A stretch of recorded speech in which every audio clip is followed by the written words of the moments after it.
Greetings from St. Perpetua Community.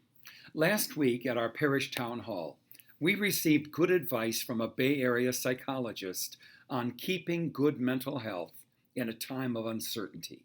I encourage you to read Dr. Piazza's recommendations on our website. He began by listing the major stresses most of us are facing. You know the list well. The last stressor he mentioned was election anxiety, compounded by worries about voting and mail uncertainties. Many feel the political division in our nation is greater than ever. Sadly, the division in our country is also reflected by the division in the church. You need only look at the selection of the Catholics who led the prayers at the recent presidential nominating conventions. The conservative head of the Diocese of New York, Cardinal Timothy Dolan, offered the prayer at the beginning of the Republican National Convention. Sister Simone Campbell, a social activist who led the Nuns on a Bus campaign, and Father James Martin, both prominent progressive Catholic leaders, offered the invocation and final prayer at the Democratic National Convention. Both parties look to the Catholic vote as key to the contest's success. As we draw closer to Election Day, there are several important factors to keep in mind. First, as people of faith, we believe that we have both a right and a responsibility to participate in the political process and to vote.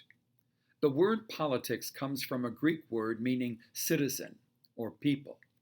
Politics is about arranging society for the good of the people. Ignore anyone who dismisses all things political as base, who promotes conspiracy theories, who trivializes politics, or sees it only as a tool for power. Politics guided by faith, intelligent discernment, and sound reason is the means whereby we can make this world a better place for all people. Thus, voting becomes a moral act and our Catholic Christian duty. Second, the Church does not tell you how to vote or for whom. There are faithful Catholics who are Democrats and faithful Catholics who are Republicans. The Church is political, engaged with the concerns of society and all its people and their well-being. But the Church is not partisan. No party fully embodies the values of the gospel. It's the responsibility of each citizen to study the issues and understand their consequences and implications, to elect leaders who embody the highest ideals of our nation, who unite us, and who offer their service for the good of all our citizens.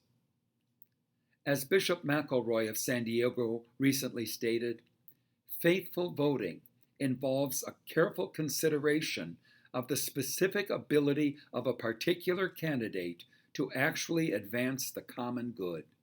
In making this assessment, opportunity, competence, and character all come into play. In making our decisions and casting our vote, having listened to the voice of God in the Scripture and in the teachings of the Church, we ultimately follow the dictates of our conscience. The Catechism of the Catholic Church states, a person has the right to act in conscience and in freedom so as personally to make moral decisions. The teaching of Vatican II states, a person must not be forced to act contrary to his conscience, nor must he be prevented from acting according to his conscience, especially in religious matters.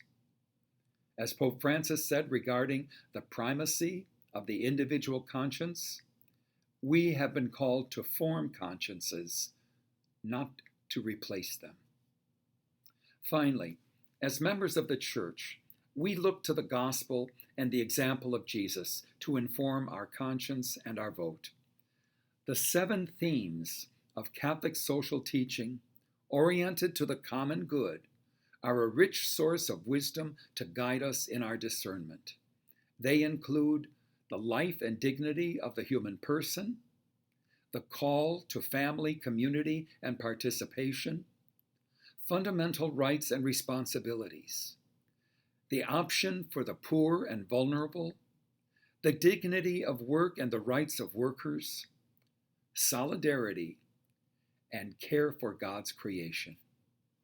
With these principles as a foundation, we can bring a spiritual energy to the political process, which will impact not only our nation, but our world.